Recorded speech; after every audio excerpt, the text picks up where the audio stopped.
everyone. Today we talk about Karan Johar. Karan Johar ने धर्मा production में 50% की partnership serum institute के owner Adar Poonawalla को बेची है। And Adar Poonawalla Covid vaccine बनाने वाली कंपनी के ओनर हैं। एंड करण जौहर और अदार पूनावाला अच्छे दोस्त हैं। अब करण जौहर के धर्मा प्रोडक्शन पर बस 50% ओनरशिप रह गया है। एंड धर्मा प्रोडक्शन को बॉलीवुड का सबसे बड़ा प्रोडक्शन हाउस माना जाता है। पिछले कुछ टाइम से धर्मा प्रोडक्शन को बैक टू बैक इतना लॉस हो रहा था कि न सिर्फ रिवेन्यू बल्कि प्रॉफिट में भी बहुत ज्यादा लॉस हुआ। एंड नौबत यहाँ तक आ गई कि करण जौहर को अपना धर्मा प्रोडक्शन में 50% पार्टनरशिप करनी पड़ी। एंड अब उनके पास 50% की ही लीडरशिप बची है। एंड उसके बाद हम बात करें करण जौहर की मूवीज की, तो करण जौहर ने 1998 में फर्स्ट मूवी की थी कि कुछ कुछ होता है। एंड वो मूवी सुपर डुपर हिट गई एंड उसे नेशनल फिल्म अवार्ड भी मिला। एंड अगर बात करें इसके बजट की तो इसका बजट 10 करोड़ था, बट बॉक्स ऑफिस में इसने 100 करोड़ का कलेक्शन किया। एंड पहली ही मूवी करण जौहर की आइकॉनिक हो गई। जो उन्हें वैलिडेशन चाहिए था वो उन्हें मिल गया। उसके बाद उन्होंने कभी खुशी कभी गम 2001 में की।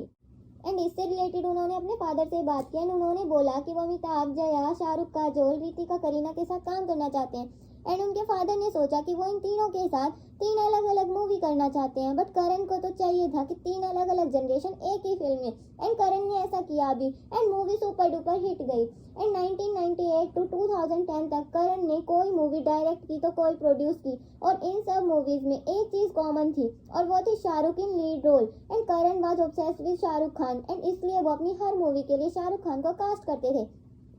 एंड शाहरुख खान को भी करण की मूवीज से काफी हिट्स मिल रहे थे। एंड बोल सकते हैं कि ये दोनों एक दूसरे के लिए काफी लकी थे। And Karan is also obsessed with Kareena Kapoor.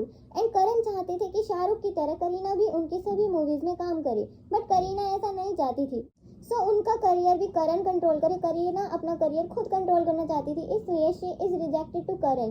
जैसे कल हो ना हो मूवी के लिए करण की फर्स्ट चॉइस करीना थी, बट करण ने करीना को ये मूवी ऑफर किया तो करीना ने कुछ रीजंस देकर उस मूवी के ऑफर को रिजेक्ट कर दिया। एंड उसके बाद करण को भी पता चल गया था कि he can't control her career.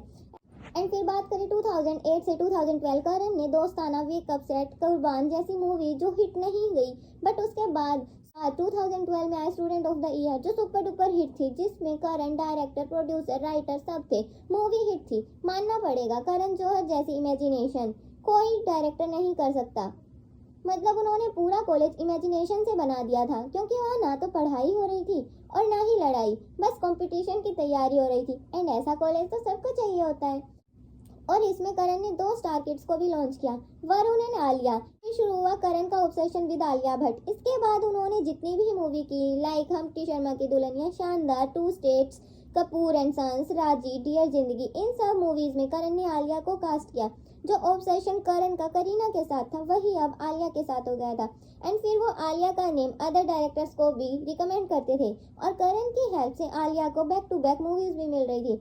And करण को नेपोटिज्म के लिए ट्रोल भी किया जाता था, तो करण बोलते थे कि हम तो करेंगे प्रमोट, जो करना है कर लो। एंड फिर ठीक भी है, उनका पैसा उनकी चॉइस, बट ऑडियंस की तो चॉइस है ना कि उन्हें क्या देखना है। बात 2013 टू 2016 करण ने बहुत सारी मूवीज को प्रोड्यूस तो की, but script writing and direct नहीं की। एंड वो मूवीज भी करण की उन मूवीज जैसी आइकॉनिक नहीं रही जैसी वो खुद स्क्रिप्ट एंड डायरेक्ट प्रोड्यूस करते हैं तब होती है। एंड फिर आई 2016 में ए दिल है मुश्किल, जिसमें करण ने स्क्रिप्ट राइटिंग की, डायरेक्ट की एंड प्रोड्यूस सब खुद ही की। एंड वो मूवी आइकॉनिक बन गई, लोगों का बहुत प्यार मिला इस मूवी को। एंड फिर ने बैक टू बैक बहुत नेपोकिड्स को लॉन्च किया, लाइक टाइगर श्रॉफ, अनन्या पांडे, जानवी कपूर, खुशी कपूर, इब्राहिम। एंड नेपोकिड्स को लॉन्च करने में अपना सारा पैसा लगाते जा रहे थे, एंड इन रिटर्न कुछ भी नहीं किया था, क्योंकि नेपोकिड्स के साथ वो जो भी मूवी कर रहे थे वो फुल्ली फ्लॉप हो रही थी। एंड करण ने आउटसाइडर्स को मूवी में अपॉर्चुनिटी ही नहीं दी। करण बैक टू बैक नेपोकिड्स को लॉन्च किए जा रहे हैं, एंड उनकी मूवीज फ्लॉप होने के बाद बैक टू बैक नेपोकिड्स के साथ ही मूवीज कर रहे हैं, उन्हें ही मूवी में कास्ट कर रहे हैं। एंड यही कहीं ना कहीं यही रीजन है करण के डाउनफॉल का। एंड जब करण ही मूवी को डायरेक्ट कर रहे हैं, प्रोड्यूस कर रहे हैं, तो उनका ही काम है ना एक एक्टर से अच्छी एक्टिंग कराना। एंड अगर नेपोकिड में अच्छी एक्टिंग स्किल्स नहीं है तो क्या जरूरी है कि नेपोकिड्स को ही बार बार अपॉर्चुनिटी देना मूवीज में, उन्हें ही कास्ट करना? आउटसाइडर को भी मौका मिलना चाहिए। एंड कहीं ना कहीं यही रीजन है करण के डाउनफॉल का, क्योंकि उन्होंने नेपो किड्स को बैक टू बैक लॉन्च किया एंड उनको ये लगता था कि जो भी मूवी लाएंगे वो ऑडियंस देखेगी, क्योंकि वो जो दिखाएंगे ऑडियंस को वही देखना पड़ेगा।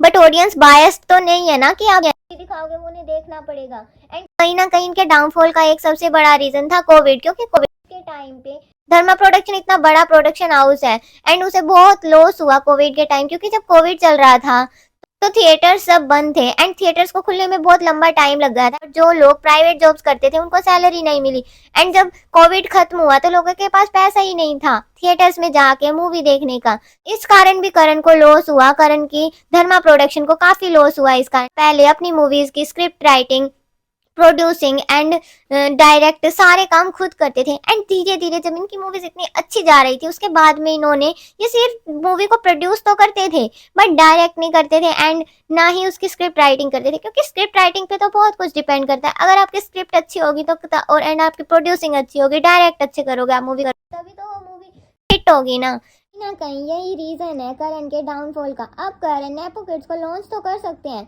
बट अगर उनकी मूवी हिट नहीं गई तो वो उन्हें बैक टू बैक मूवी में कास्ट नहीं कर सकते एंड फिर जो करण के पार्टनर हैं वो क्यों बेकार में नेपो किड्स के चक्कर में लॉस फेस करेंगे। एंड गाइस आप लोगों का इस पर क्या पॉइंट ऑफ व्यू, अपना point of view comment section में ज़रूर शेयर करना। एंड आपको कोई नेपो किड पसंद आया क्या, आपको किसी नेपो किड की एक्टिंग स्किल्स अच्छी लगी, कमेंट बॉक्स में ज़रूर बताना। एंड वीडियो पसंद आया तो लाइक करना, चैनल सब्सक्राइब करना।